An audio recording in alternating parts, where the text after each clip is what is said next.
त्रिपुरारी पौर्णिमेला 750 वाती आपल्याला जाळायच्या असतात, प्रज्वलित करायच्या असतात। आता दिवाळी संपत आली, म्हणजेच देवदिवाळी जवळ आली।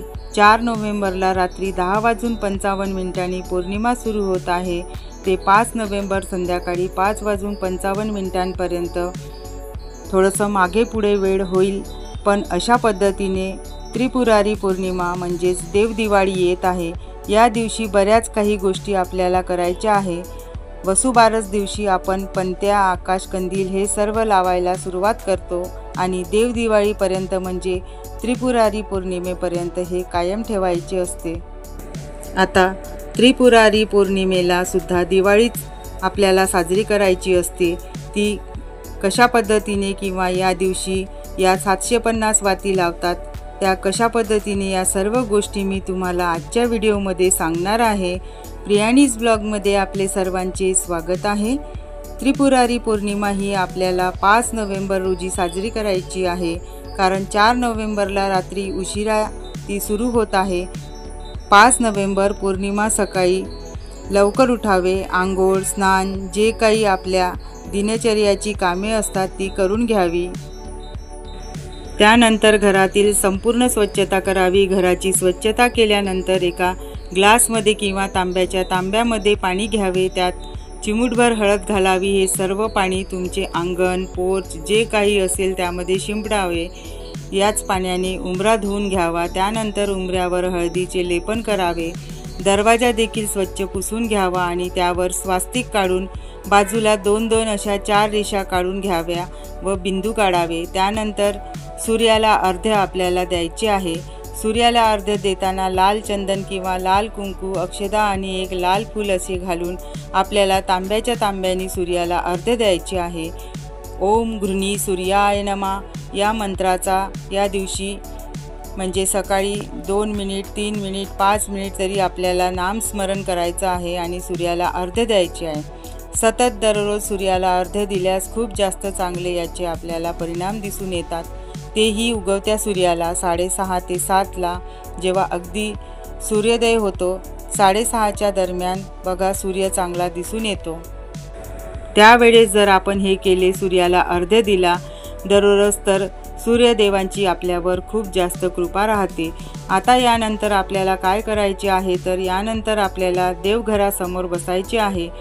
दिवाळीला जशी आपण देवांची आंघोळ घालतो तसेच थोडेसे उठणे, संपूर्ण देवाला लावून पंचामृताने अभिषेक करावा।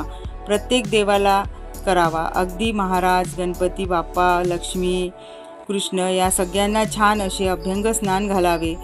वासाचे तेल आपण त्यांना लावत नाही, तर आपण अत्तर त्यांना लावतो। सगळ्या देवांना अत्तर, वस्त्र, पुष्प, गंध, त्याचप्रमाणे धूप, दीप, नैवेद्य दाखवून घ्यावा। नैवेद्याला खीर किंवा शिरा या दिवशी आठवणीने करावा। आरती करावी। सकाळी गणपती, दुर्गा माता, लक्ष्मी माता आणि भगवान विष्णू यांची आरती करून घ्यावी। तुपाचा, तेलाचा दिवा लावून घ्यावा। दरवाजामध्ये 1 दिवा लावावा आणि तुळशीजवळ 1 दिवा लावावा।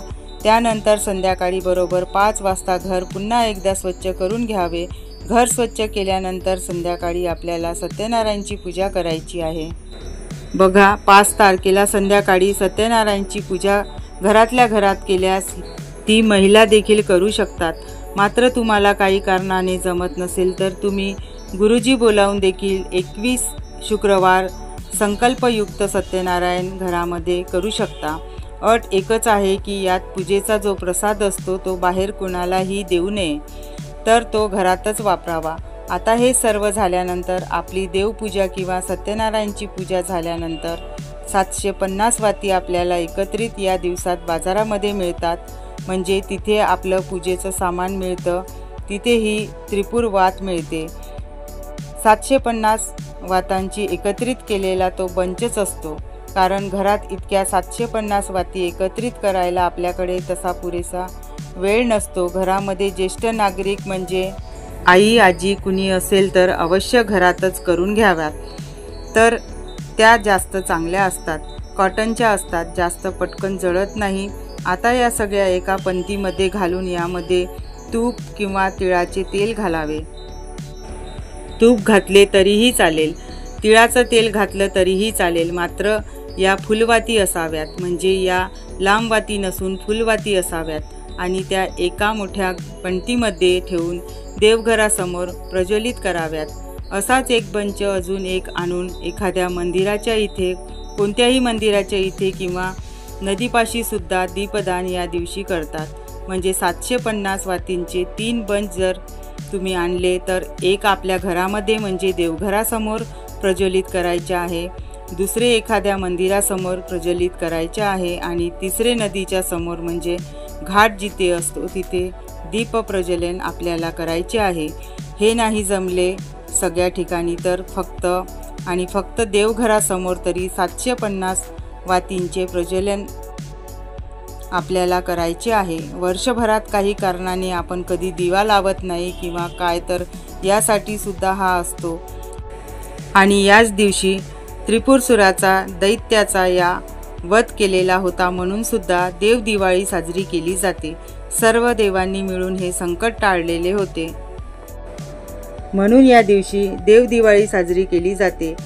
दरवाजामध्ये भरपूर पणत्या लावाव्या, देवघरासमोर दिवे लावावे, गॅलरी असेल तर गॅलरीत दिवे, आकाशकंदील, लाईट, माळा हे सर्व लावावे आणि त्यानंतर संध्याकाळच्या वेळेमध्ये आपले सत्यनारायण झाले असेल त्यानंतर शुभम करोती, त्यानंतर तारक मंत्र झाल्यानंतर दिवा लावून श्री सूक्त, व्यंकटेश स्तोत्र, महालक्ष्मी अष्टकम इतक्या सेवा आवर्जून कराव्यात आणि त्यानंतर पुन्हा एकदा आरती करावी। आरती करताना सगळ्यात आधी गणपतीची आरती, त्यानंतर महालक्ष्मीची आरती, दुर्गा मातेची आरती, विष्णुदेवांची आरती, त्यानंतर मंत्रपुष्पांजली अवश्य घ्यावी आणि त्रिपुरारी पौर्णिमेच्या दिवशी आपल्याला कार्तिक स्वामींचं दर्शन देखील घ्यायचं आहे। त्यानंतर आपल्याला संध्याकाळी ज्या वाती उरतील, पहिला प्रश्न तो येईल, उरलेल्या वातींचे काय करायचे, तर त्या ज्या वाती आहेत घरामध्ये ज्या उरतील, ज्या जळणार नाहीत, त्या कापुरासोबत जाळून पूर्णपणे त्याची राख करावी, म्हणजे भस्म करावे। या दिवशी भगवान शिवशंकर आणि भगवान विष्णू आणि कार्तिक स्वामी यांचे पूजन आठवणीने करावे। तर आजचा हा व्हिडिओ कसा वाटला कमेंटमध्ये नक्की सांगा। व्हिडिओ आवडला असल्यास व्हिडिओला लाईक, शेअर आणि सबस्क्राईब नक्की करा। चॅनलवरती नवीन असाल तर चॅनलला नक्की सबस्क्राईब करा, ऑल प्रेस करायला विसरू नका, म्हणजे माझे येणारे प्रत्येक व्हिडिओ तुम्हाला बघायला मिळेल। चला तर मग भेटूया नेक्स्ट व्हिडिओमध्ये।